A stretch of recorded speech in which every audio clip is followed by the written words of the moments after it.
Herkese merhabalar, ben Huri. Huri Metek Mutfak'ta mutfağıma hoş geldiniz.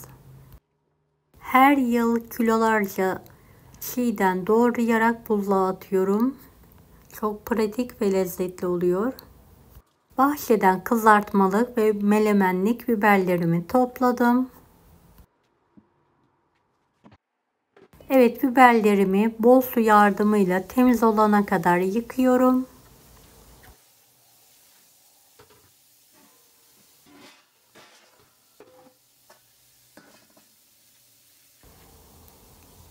Evet, yıkadığımız biberleri bir süzgeç üzerine alalım. Fazla suyunu süzdürerek biraz bekleterek kendi halinde kurumaya bırakalım.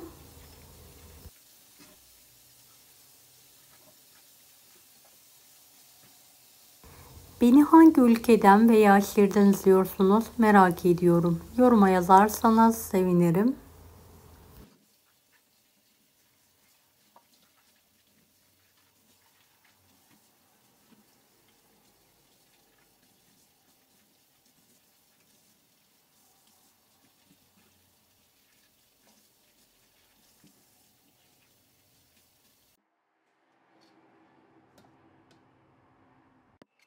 Evet, melemenlik, pizzalık ve yemeklik olan biberlerimi de yıkıyorum ve süzgeç üzerine alarak fazla suyunu süzdürüyorum.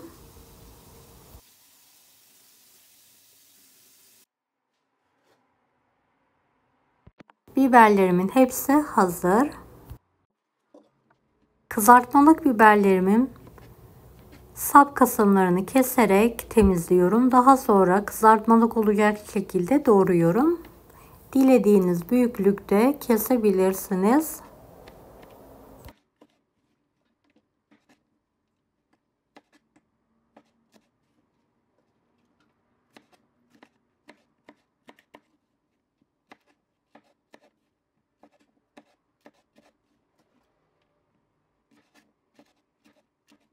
Tüm biberler bitene kadar aynı işlemi yapmaya devam ediyorum.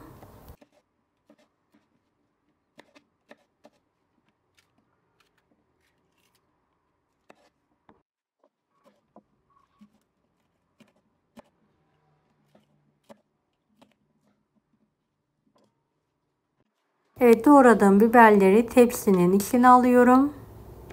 Kalanları da doğruyorum.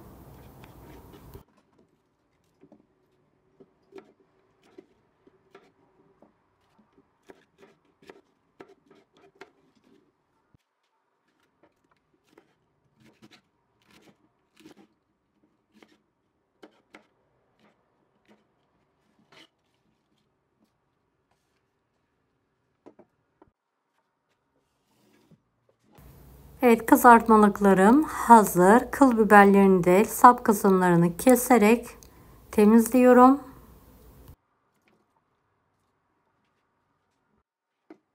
Melemenlik ve yemeklik olacak şekilde ince ince doğruyorum. Kahvaltılarda melemenlik olarak kullanabilirsiniz. Çorbalarda, yemeklerde, pizzalarda, böreklerde de kullanabilirsiniz. Hem pratik oluyor hem de hiçbir şekilde bozulma yapmıyor. Gerçekten çok pratik. Mutlaka deneyin.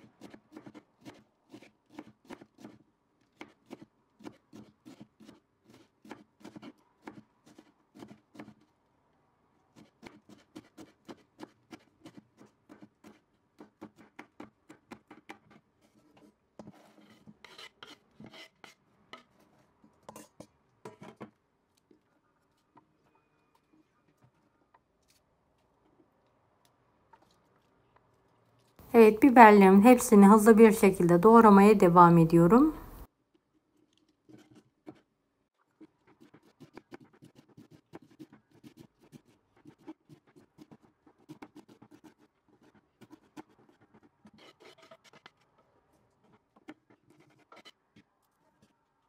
Biberlerim hazır. Kızartmalık biberlerimi bir yemeklik olacak şekilde buzdolabı poşetlerine pay ediyorum. Poşetlerin ağızlarını sıkıca bağlayarak havalarını alıyorum. Daha sonra buzluğa kaldıralım. İhtiyaç zamanı buzlu olarak kızartabilirsiniz. Yemeklik biberleri de şöyle küçük poşetlere pay ediyorum. Azar azar.